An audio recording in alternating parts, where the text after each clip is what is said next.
Thank you very much for staying with us and welcome back. This is WION World is One. We are glad you're watching. I'm Eric Njoka. Time now for news making headlines across the globe on Speed News.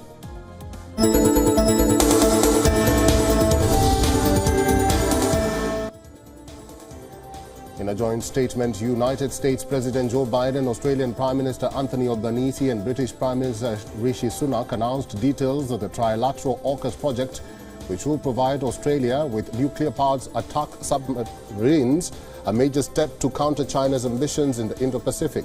The project will see British and Australian production and operation based on Britain's next-generation design that will be built in Britain and Australia and include cutting-edge US technologies.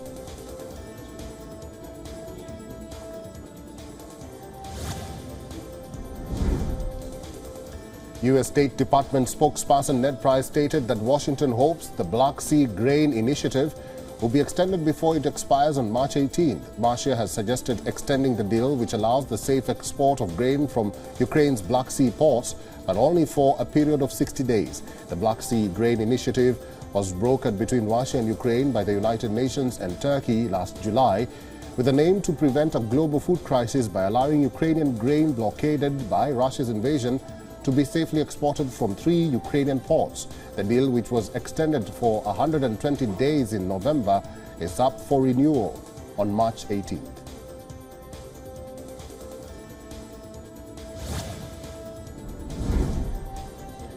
U.S. State Department spokesperson Ned Price has denied any prisoner swap with Iran. Iranian Foreign Minister Hossein Amirabdollahian had earlier claimed that a prisoner swap between the United States and Iran was to take place soon. Ned Price says the lie was especially cruel as the prisoners' lives, families and loved ones hung in the balance. In the same press conference speaking about a visit by President Lukashenko of Belarus to Iran, Price pointed to the deepening partnership between Iran and Russia, commenting they are two birds of a feather and oftentimes they flock together.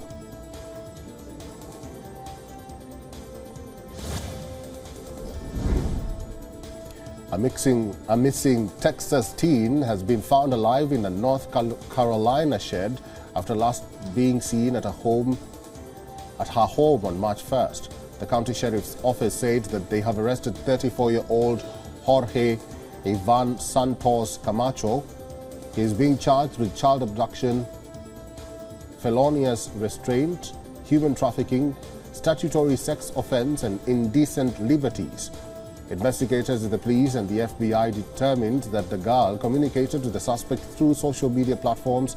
The victim did not appear to have any physical injuries but was taken for medical evaluation and eventually returned to Texas.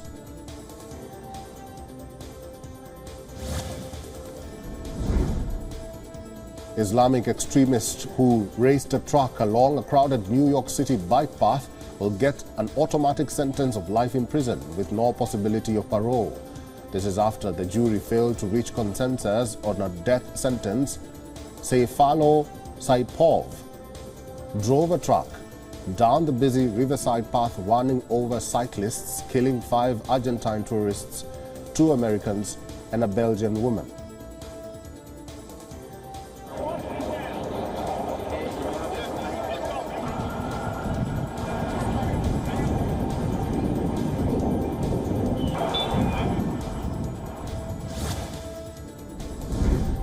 Biden has called on Congress and regulators to strengthen rules on banks after the failure of California-based Silicon Valley Bank prompted fears of a broader upheaval, stating that the 2008 financial crisis will not repeat again. President Joe Biden says Americans can have confidence that United States banking is safe after fears of ripple effect around the globe. Small businesses across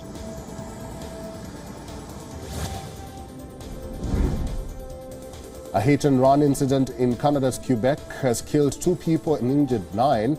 Police were called around 3 p.m. local time to reports of a collision between a van and pedestrians. An arrest has been made in the hit-and-run incident. The circumstances of the collision are still being investigated. Canadian Prime Minister Justin Trudeau also tweeted that his heart was with the people of Amqui The incident comes a month after a bus driver was charged with murder after ramming his vehicle into a daycare center in Montreal, killing 2 children.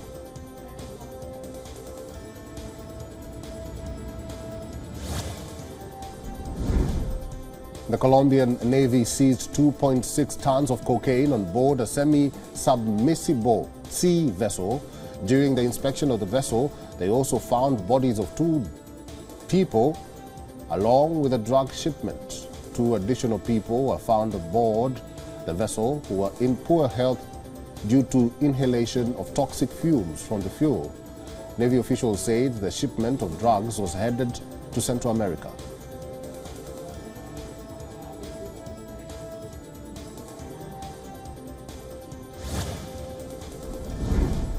British Prime Minister Rishi Sunak has accepted an invitation from US President Joe Biden to visit Washington in June.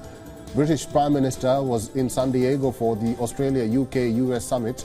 The announcement comes in the backdrop of the meeting that brought together US President Joe Biden and Australian Prime Minister Anthony Albanese, apart from Sunak, to unveil details of a plan to provide Australia with nuclear-powered submarines.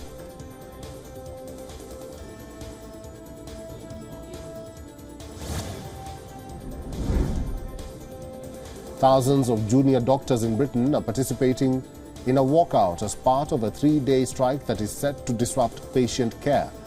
The strike is the latest involving staff at Britain's state-funded National Health Service, following walkouts by nurses, paramedics and other workers demanding a pay rise that better reflects double-digit levels of inflation. The National Health Service will prioritize emergency care during the strike, which could come at the cost of routine appointments, surgeries and even some urgent cancer treatments.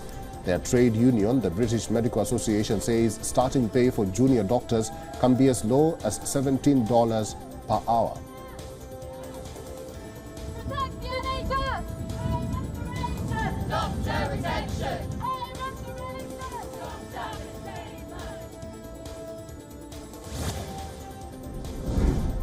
Garbage piled up in Paris streets as workers continue their strikes against the highly controversial pension reform bill, with President Emmanuel Macron refusing to meet with unions and pushing that the bill must go ahead. Nearly every street in Paris was impacted by the strike against government plans.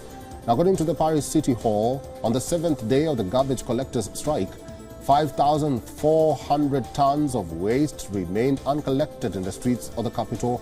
Trash collector unions have not set a date for resuming their services, even as bins in some places are blocking pavements, and locals are reporting that the smell was starting to bother them.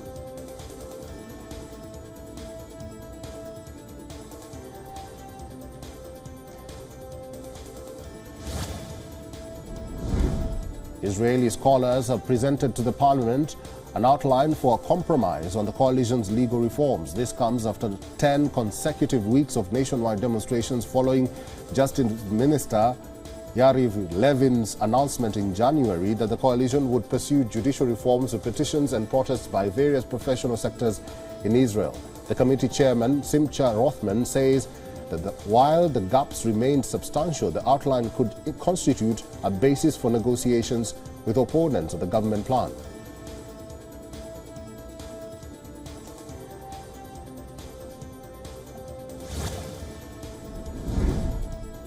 South Africa's largest public sector workers' union continues to protest outside various hospitals across the country for the second week. The National Education, Health and Allied Workers Union is demanding a 10% wage increase, while the government has only offered a 4.7% increase.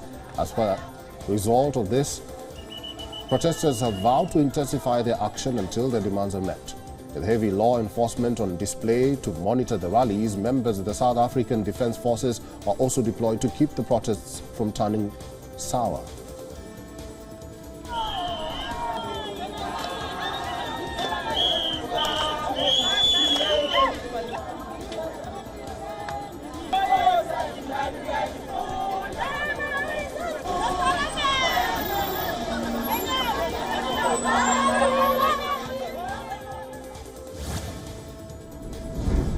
30 people are missing and 17 were rescued in the central Mediterranean after the boat in which they were traveling in from Libya capsized in bad weather.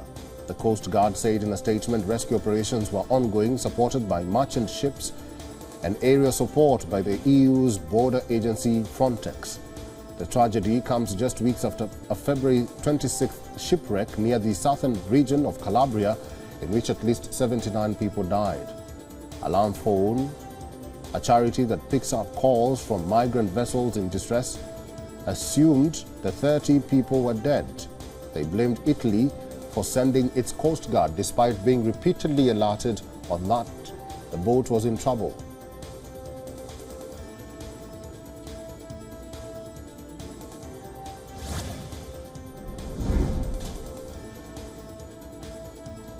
Two women were killed and 3 others were wounded after a residential area in the town of Volonvaka came under fire. This comes under the Russian-controlled part of Ukraine's Donetsk region. According to local media reports, the Ukrainian military took out the strike that hit civilian infrastructure. However, no military objects or military vehicles were seen at the site.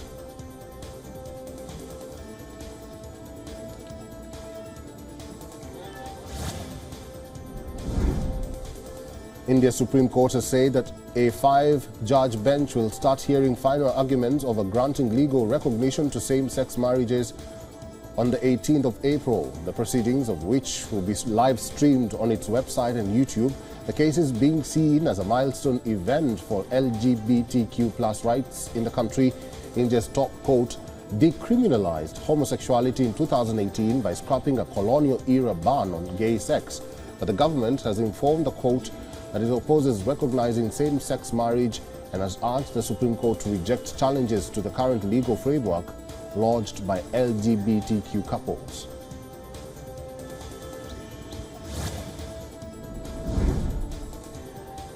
Hundreds of people marched in Karachi to demand equal rights for women. Marchers carrying placards and banners chanted calls for freedom. Marchers also danced and sang songs eulogizing the struggle of women's rights activists in the past. Women's March is being organized for the last 6 years in Karachi. A participant said the Women's March has evolved from being just about women's rights to making the society better.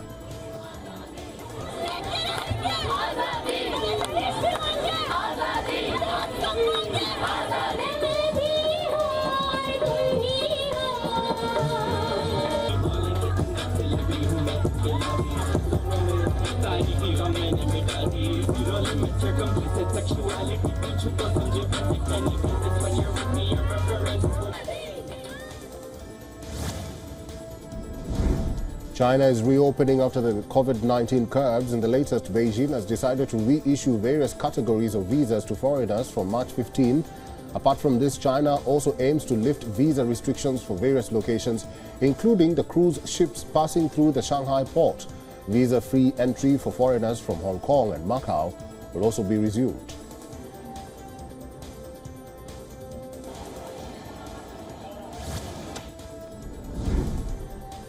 North Korea has now fired 2 short-range ballistic missiles off its east coast on Tuesday. This is Pyongyang's second launch in 3 days. Meanwhile, the joint drills between the United States and South Korea have begun and are said to be the biggest in 5 years. The drills, called Freedom Shield 23, will last for 10 to 11 days. It aims to strengthen the combined defense posture of the 2 countries. The drills will also address the threat posed by Pyongyang's missile tests.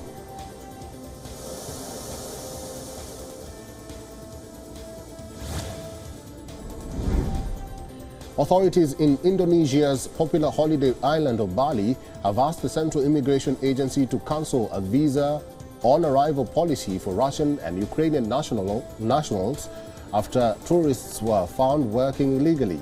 Now, according to official tourism data of Bali, Russian nationals are among the biggest groups of foreign arrivals in Indonesia. At least 4 Russian citizens were deported this month for visa violations. Immigration authorities have repeatedly warned foreigners in Bali against working on tourist visas.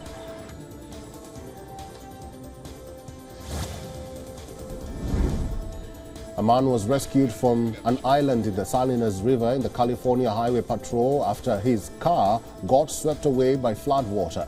Now, according to the Californian Highway Patrol, the rising river washed the driver and his car away However, the driver was able to escape the vehicle and get to an island in the middle of the flooded Salinas River.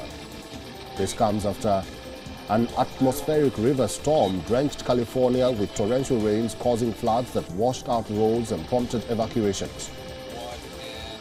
Hold your left.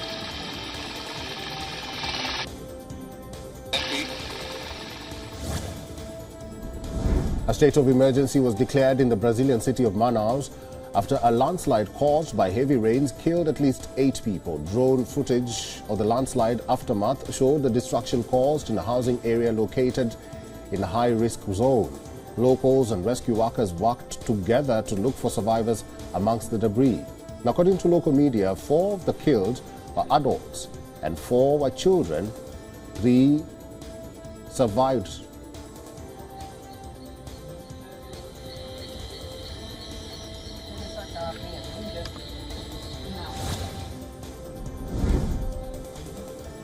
Homes have been swept away from their foundations in Peru after powerful cyclone Yaku unleashed torrents of rain in Peru's northern region. In the province of Lima, houses next to the swollen Chilon River are swept away after water levels rose dramatically. Now, according to the disaster and risk manager, so far 29 houses and approximately 50 families have been affected by cyclone Yaku. The government has declared a state of emergency in 400 districts as it seeks to bring the relief from the effects of the cyclone.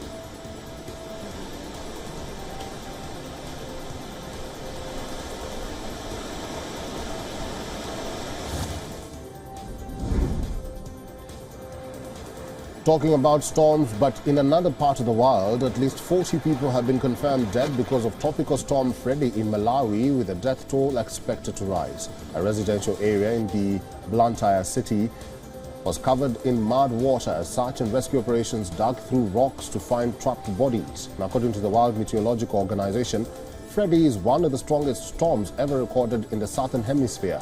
It could also be longest lasting tropical cyclone, and scientists are blaming climate change for this.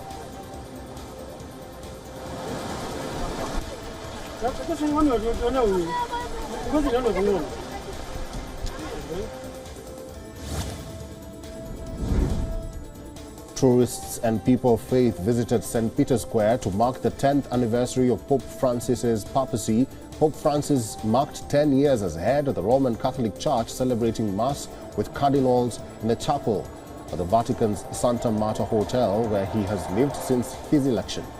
The Argentinian-born Francis became the first Latin American pontiff on March 13, 2013, succeeding Pope Benedict XVI, who had become the first pope in 6 centuries to resign.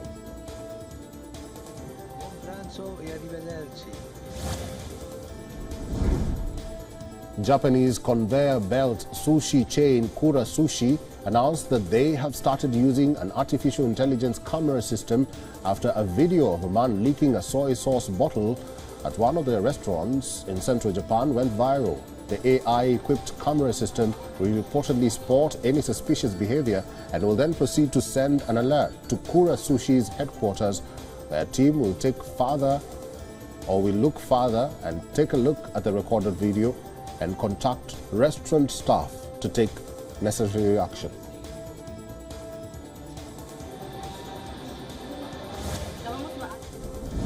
WION is now available in your country. Download the app now and get all the news on the move.